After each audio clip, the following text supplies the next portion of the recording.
Serving the internet. Clear Channel dumps out-of-home markets. When is it time to rebrand? If you love ketchup, catch up on this story. And a big guest joins me Friday. I'll tell you who. It's Wednesday, May 31st, 2023. Let's nerd out. Nerds Podcast. The Ad Nerds Podcast delivers ad industry news weekdays. We are the go-to source for people who spend money on advertising, covering big brands, small businesses, and the latest marketing trends. It's me, Spanky Moskowitz, the show's host, and a nearly 40-year vet of the ad industry. I've made ads for Budweiser, M&M's, Frito-Lay, the NFL, and NBA. I've created over 100,000 ads, generating hundreds of billions in client revenue. If you're in or interested in the world of advertising and want to stay up to date with the latest news, the Ad Nerds Podcast is the perfect place to start. Ad Nerds Podcast. In the outdoor advertising world, JCDecaux just pulled off what I call a power move. They're now wearing the crown as the largest global out-of-home operator after agreeing to purchase Clear Channel's operations in both Spain and Italy. Now, you have to understand, this comes at a time when U.S.-based Clear Channel is tidying up its assets and they're offloading their out-of-home operations. It's not stopping here either. Keep your eyes peeled for potential bidders lining up for Clear Channel's huge UK business. And that, I guarantee you, is going to happen next. So what's the price tag on these newly acquired operations? JCDecaux snagged both businesses at what you would call a steal. They shelled out 75 million euros for the entire out-of-home. Like that's cheap. Anyway, CEO Jean-Charles Decaux proudly announced that these separate acquisitions are a calculated step in their strategy for selective growth. Now, regulatory approval is still pending in Spain, but this move is set to stretch JCDecaux' influence even further across their established regions. And it's really building a lot of momentum and development for them. JC himself, he expressed pleasure in continuing their longstanding alliance with the Duchesne de Vere family and a partnership formed over 2 decades ago.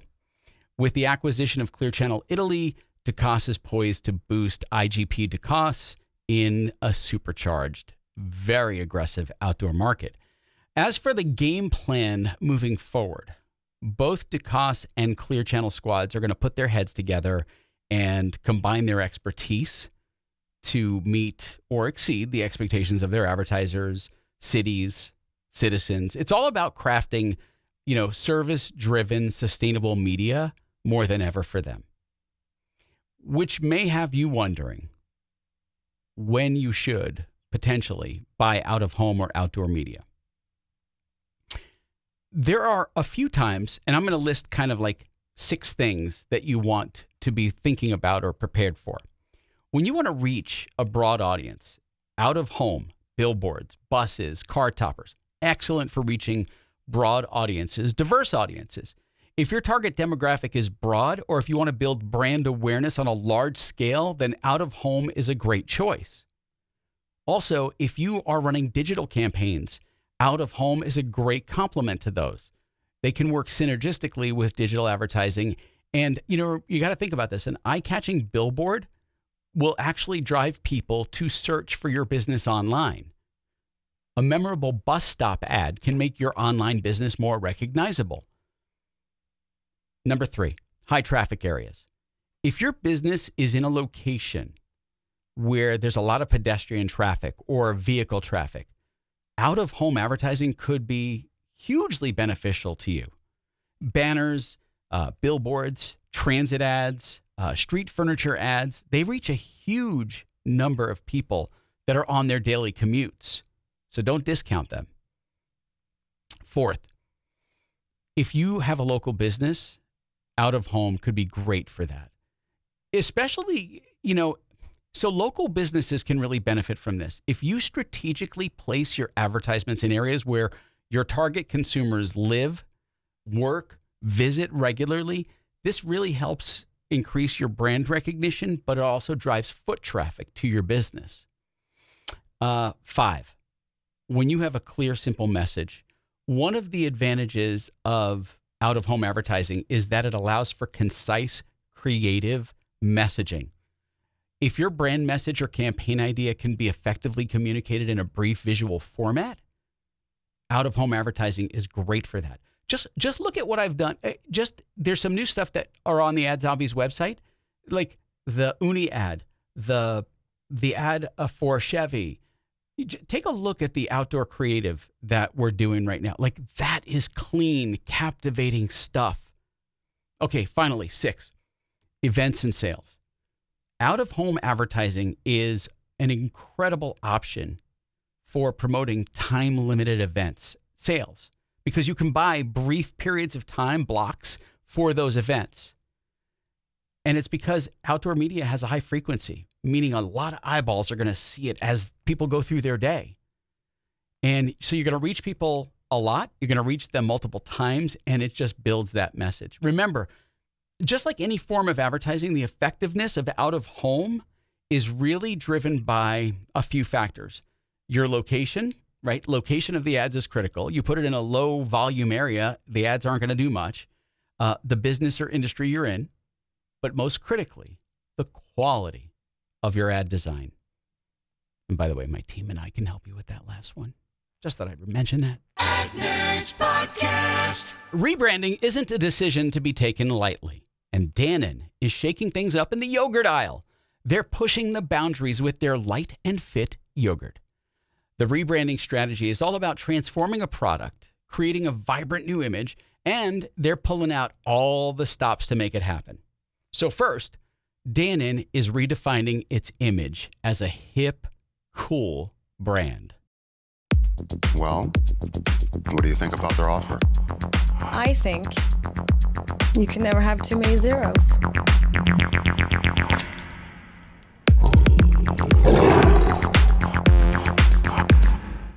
They are swapping out their old packaging for a fresher, more dynamic look that really grabs the attention off the supermarket shelf. But the facelift itself isn't just cosmetic, it's symbolic. It represents their new direction, a commitment to quality, flavor, nutritional benefits. Serby Martin, the VP at Dan1, says that it's their way of saying, quote, hey, we're not just a snack, we're your fitness partner, end quote. And what's a rebrand without some strategic planning, right? Martin and her team are ready to go beyond just selling yogurt. They're looking to make a real connection with consumers by listening to them, understanding what they want, and then delivering a product that ticks all the boxes, because that's ultimately what you need to do. So why might you in your business consider a rebrand? Okay, a business could consider rebranding when they're on the verge of a big change or growth. It's about evolution. It's about shifting gears to better align with their vision or marketplace realities, right? Things shift in businesses all the time. One of the driving factors behind rebranding could be the business's desire to reposition itself in the market, often better reflect current values, goals, or new offerings. It's an opportunity to tell a story, to connect with an audience on a deeper level and influence action, right? Certain events can also trigger the need for a rebrand. M&A, mergers and acquisitions, are a perfect example when two companies come together and they bring their own unique brand identities. And later in the show, I'm going to talk about two advertising brands that just came together in this exact fashion. The challenge is you've got to create a new unified brand identity that really incorporates the values and the strengths of both entities. It's about finding that sweet spot that resonates with both existing customers and potential customers. So why is Dannon rebranding? Well, it's more than just a new look. They're looking to redefine their image because they don't only want to sell yogurt, but they want to create a connection with their consumers and position themselves as a partner in fitness. So it's a strategic move, and it's aimed at driving growth and standing out in a very, very crowded marketplace. Coming up Friday, I have a special guest joining me on the Ad Nerds podcast. My friend, Gary V, will tell you the 3 things every small business owner needs to be doing right now. You don't want to miss it. It's Gary Vaynerchuk, and he goes deep on this Friday on the Ad Nerds podcast. The most nerdy. It's time for an Ad Nerds podcast. Are you great at running your business? Well, how about marketing it? If you're like most small business owners, you're great at the one thing your business does, but not so great at marketing it. That's where Ad Zombies comes in. We help your business sell more. If you need attention-grabbing, mind-blowing, ridiculously creative advertising for your business, and you do, Ad Zombies is your creative business partner. Ad Zombies writes ads, emails, web copy, sales pages, jingles, TV, outdoor. Our advertising makes your business pop. Go to adzombies.com today. Ad Zombies, ridiculously creative advertising. Ad Nerds podcast. Ad Nerds podcast. For the first time in its 150-year history, Heinz is rolling out a global ad campaign. It's an unusual but a little intriguing of an approach. They decided to fish for unique fan stories on social media platforms like Reddit, TikTok, and Instagram. And what they discovered was a wealth of loyal customers whose devotion to Heinz goes far beyond the average fondness for a food brand. Working in collaboration with agency Wieden+Kennedy, New York, Heinz is launching their campaign, It Has to Be Heinz, tomorrow, June 1st. The campaign centerpiece is a minute-long spot featuring a montage of true-life tales featuring people's quirky expressions of their love for Heinz. From individuals flaunting Heinz-themed tattoos to foodies sneaking and smuggling in packs of ketchup into high-end steakhouses, the stories reflect an unusual level of passion for the brand. But this is more than just a single ad. Heinz went all in on this. The campaign is also going to feature a series of vignette-style spots fleshing out some of the moments from the main film. These are going to be broadcast, by the way, in the U.S., Canada, UK, Germany, and plans to roll out more markets over the next 6 months. The purpose of this huge media investment, as Kraft Heinz Chief Growth Officer Diane Frost puts it, is to serve as their, quote, love song back, end quote, to their devoted fans. And they're giving them the stage, setting the spotlight on their amusing, charming, and irrational love for Heinz. By the way, as a brand loyalist, I really have to thank my Canadian friends for introducing me to mac and cheese with Heinz ketchup. Now, I know you probably just threw up in your mouth a little bit, but my family gets grossed out by it. But it's amazing. And by the way, this is a great way to get your customers to do advertising for you. Celebrate their love of your brand, not your love of your brand. Ad Nerds podcast. I mentioned M&A a couple of stories ago, and here we are talking about it. In a seismic shift for the advertising industries, two powerhouse agencies are coming together. DDB New York, an iconic name in the field, is merging with Adam Eve NYC, forging a fresh creative force to be reckoned with under the moniker Adam Eve DDB. Well, that's an original name. You'd think a creative firm could come up. Yeah. Oh, well. Okay, the move isn't just about a name change. It's about charting a new course in an industry that thrives on innovation and adaptability. The merge comes amid a period of significant leadership change and signifies a strategic redirection for both agencies. But it's not just their team structures that are getting a facelift. In addition to the merger, the newly formed agency is going to be relocating its offices to a fresh new space in Manhattan's West Village. As Adam Eve DDB sets up shop in its new home, we can expect to see a ripple effect across the ad world. After all, when two titans come together, the landscape shifts. So the question that remains is, what kind of innovative work will this new hybrid agency create, and how will it shape the future of advertising? Only time will tell. Coming up, Gary V joins me on the Ad Nerds podcast Friday. I asked him what he would do if he was starting over with nothing. And his answer drops a ton of value for you. Again, it's Gary Vaynerchuk and me, Friday on the Ad Nerds podcast. The most nerdy. It's time for an Ad Nerds podcast. I have been in the ad game for almost 40 years. But I'm a small business owner just like you. Getting great creative at an affordable price was a challenge. That's right. It's time to tap into the brain power of Ad Zombies. We're your creative business partner, crafting attention-grabbing, mind-blowing, ridiculously creative advertising campaigns, outdoor, video, and jingles. Ad agencies around the world use us, and you can too. So if you're ready for advertising that truly makes an impact, go to AdZombies.com today. Ad Zombies. I'm getting choked up. Ridiculously creative advertising. Ad Nerds Podcast. Ad Nerds Podcast. I am getting choked up. In the aftermath of a boycott sparked by an April 1st Instagram post, Bud Light is taking decisive action and a decisive stand. The beer giant has just donated $200,000 to the LGBTQ Chamber of Commerce in what can be seen as an empathetic statement of support for the community.